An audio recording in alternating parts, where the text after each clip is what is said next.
Манан бүлэглэлийн сүүлчийн хазгар баг нь хэл амны бай хэрэг шуугааны эзэн гэмт хэрэгтнүүдийн толгойлогч гэмт этгээдүүдийн нөмөр нөөлөг болсон Мие Энхолтын сүүлийн өдөр ирж байна. Оюун эрдэнтэргүүтэй шударга залуус гэмт хэрэгтнүүдийн толгойлогч төгсөн тулгын шаардлагын хугацаа өнөөдөр дуусч байгаа. Учир мэд хүмүүсийн таамаглаж байгаагаар Манангийн цөөврүүдийн улаан хамгаалагч Мөнхөд байн орлоод байгаа улсын хурлыг тараах тухай яриагаа ойрын өдрүүдэд хэрэгжүүлэх гэж байгаа бололтой. Учир нь одоо тэдний толгойлогч Мие Энхолтын унаж ойчих нь өнөө маргаашийн хэрэг болсон тул үхтэй өхөр бууга тавьж улсын хурлыг тараах асуудал оруулж ирэх юм шиг байна. Улсын хурлыг дараагаад дараагийн улсын хурлын сонгуулийг явуулахдаа хар машины лойрт найдвар тавьж байгаа бөгөөд өнөө 60 тэрбумын бэрхшээлтч энэ тухайд урьдсан байдаг.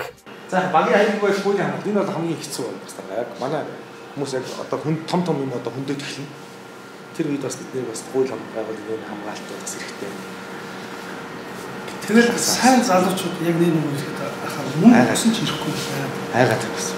Одоо тэр айдсан ингээ багассан. Одоо нөгөө яг 12 оны сонгуулийн дараах үеиг бол одоо энэ гадна тал чинь шал өөрчлөлт. Бид нар нөгөө нэг яс юу яах гэдэг хар машин жишээтэй нөгөө хайтек банк нь оролцсон шүү дээ.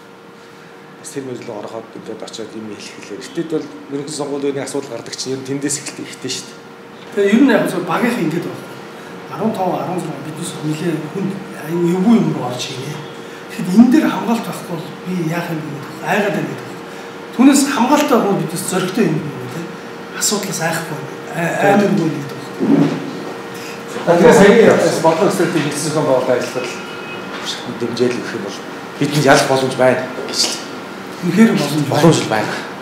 За эднэр ингэж ярьсан. Энэ бол засгийн эрхийг хууль бусаар эслэхийг завдаж буй төрийн эргэлтийн тухай яриа. Тэд энэ зам руугаа орохоос өөр аргагүй болсон. Хэрвээ Мие Энхолт бол шинээр томилогдох улсын хурлын дарга 60 тэрбум, Эрдэнэтийн 49%, Дубангэр, оюу толгойн өнөөдрийн лойрууд гээд бүхэл том хулгайнууд шууд ил болох ба үүнтэй холбоотойгоор авилгатай тэмцэх газар, ашиг сонирхлын зөрчилтэй шүүгч, прокуроруудын тухай улсын хурал бүрэн эрхийн дагуу хэлэлцэж, хуулийн дагуу тэднийг огцруулж таарна. Энэ нь Мие Энхолт нарын хувьд үхэл болох бөгөөд аргаа барахтаа сандан мэндэн ирсэн элбэгдэрч бас казиногийнхын зааланд биш шоронгийнхоо өрөөнд шогнох болно. Дүгнэж хэлбэл Мие Энхолтын тал улсын хурлыг тараах санаачдаг гаргаад түүнийгээ хэлцээд эхэлвэл түүнээс гарах үр дагавар нь хар машины луур байх бөгөөд эцсийн үр дүн нь бослог хөдөлгөөн эмх замбраагүй байдал руу Монгол улсыг түлхэн аваачих аюултай болно. Тэд чухам юу төлөвлөж байгааг одоо бүрэн дүүрэн таамаглах аргагүй бөгөөд Миегийнүүдийг таглаж өрхөд хил даван зогссон бадамж унааг харуул сайн юм болохгүй нь ойлгомжтой. Живжүү хөлөг онгоцноос хамгийн түрүүнд харахнууд дайждаг шүү дээ. Бид болгоомжтой байх ёстой бөгөөд Украины жишээг давтаж болохгүй сайд нямдарч хүртэл анхааруулж байгаа энэ цаг үед юу ч болсон сонор сэрэмжээ дээд зэрэгээр хадгалан Манангийн сөрөг үйлдэлд эрсдэл багтай хариу цохилт өгөх замыг сонгох нь дээр юм. Манан унаж байна. Унаж байгаа юм дуу чимээ тоошороо гаргана. Өвдөлтөч мэдрэгдэж магад харж л бай. За сургууль ажиллагааны бүлэг гэж байна.